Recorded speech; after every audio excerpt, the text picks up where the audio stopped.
അത് നമ്മുടെ അനിലക്കര വീണ്ടും അടാട്ട് പഞ്ചായത്ത് പ്രസിഡൻ്റായതോട് കൂടിയിട്ട് അടാട്ടിലെ പ്രവർത്തനങ്ങൾ വീണ്ടും പൊതുജനങ്ങളുടെ ശ്രദ്ധയിലേക്ക് വന്നുകൊണ്ടിരിക്കുകയാണ്. അടാട്ടിലാണെങ്കിൽ അതിവേഗത്തിലാണ് വികസന പ്രവർത്തനങ്ങൾ നടക്കുന്നത്. അതിൻ്റെ ഭാഗമായിട്ട് ഇപ്പോൾ പൊട്ടിപ്പൊളിഞ്ഞ റോഡുകളൊക്കെ കുഴിയടച്ചുകൊണ്ടിരിക്കുകയാണ്, ഏറ്റവും പ്രാഥമികമായി തന്നെ.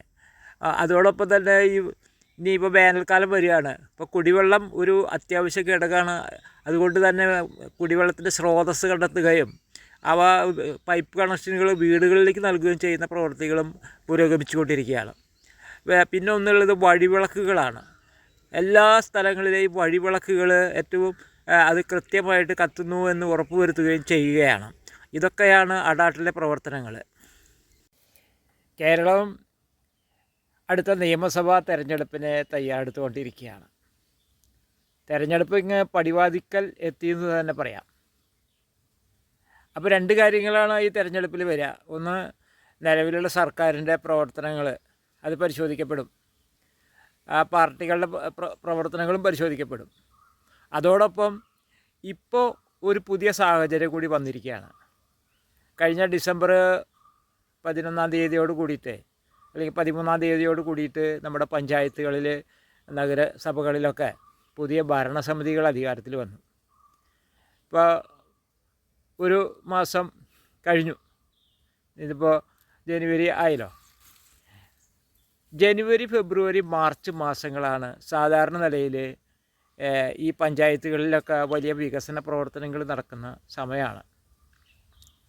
റോഡുകൾ, അതുപോലെ കുടിവെള്ളം, വഴിവിളക്കുകൾ, ഇതൊക്കെ ഏറ്റവും വളരെ വേഗത്തിൽ ചെയ്ത് തീർക്കേണ്ട സമയങ്ങളിലാണ് ഈ കടന്നു പോകുന്നത്. മിക്കവാറും കഴിഞ്ഞ ഭരണസമിതികൾ തന്നെ ഇത്തരം കാര്യങ്ങളിലൊക്കെ തീരുമാനം എടുത്തിട്ട് അതൊക്കെ ഫയലിൽ വെച്ചിട്ടുണ്ടാവും. ഇപ്പോൾ ഈ പുതിയതായിട്ട് വന്നിട്ടുള്ള ആളുകൾ അവരുടെ സ്വീകരണവും കാര്യങ്ങളൊക്കെ കഴിഞ്ഞ് കർമ്മപഥത്തിലേക്ക് ഇറങ്ങിയേ പറ്റുള്ളൂ. കാരണം ഇത് അടുത്ത നിയമസഭാ തെരഞ്ഞെടുപ്പിൽ ഇതൊക്കെ ചോദിക്കും, നാട്ടുകാർ ചോദിക്കും.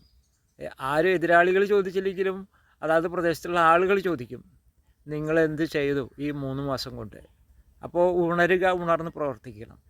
നമുക്ക് പൊട്ടിപ്പൊളിഞ്ഞ റോഡുകൾ പരമാവധി വേഗത്തിൽ നന്നാക്കിയെടുക്കണം. അതുപോലെ തന്നെ നമ്മുടെ കുടിവെള്ളം വലിയൊരു വിഷയമാണ്. ഇനി വേനൽക്കാലം വരികയാണെന്ന് പറയുമല്ലോ. അപ്പോൾ അതിന് താൽക്കാലികവും ശാശ്വതവുമായിട്ടുള്ള പരിഹാരങ്ങൾ കാണണം.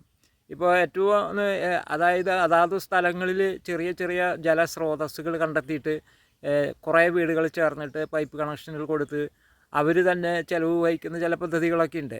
അത് പഞ്ചായത്തുകൾ മുൻകൈ എടുത്തിട്ട്.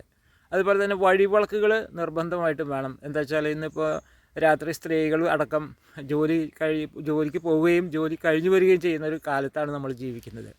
അപ്പോൾ ഇതൊക്കെയും ആളുകൾ പ്രതീക്ഷിക്കുന്നുണ്ട്. അപ്പോൾ കഴിവിൻ്റെ പരമാവധി എത്രയും പെട്ടെന്ന് ഉപയോഗപ്പെടുത്തിയിട്ട് ഇത്തരം കാര്യങ്ങളിലേക്ക് കൂടി കടന്നു വരണം. അതിന് ഏറ്റവും നല്ലൊരു മാതൃക തന്നെയാണ് അടാട്ടിൽ നടന്നുകൊണ്ടിരിക്കുന്നത്. ഇത് ബാക്കിയുള്ളവർ മാതൃകയാക്കണം. അങ്ങനെ ജനങ്ങളുടെ ഒരു കയ്യടി വാങ്ങാൻ ഉള്ള അവസരം നിങ്ങൾ ഉപയോഗിക്കണം എന്നാണ് പറയാനുള്ളത്.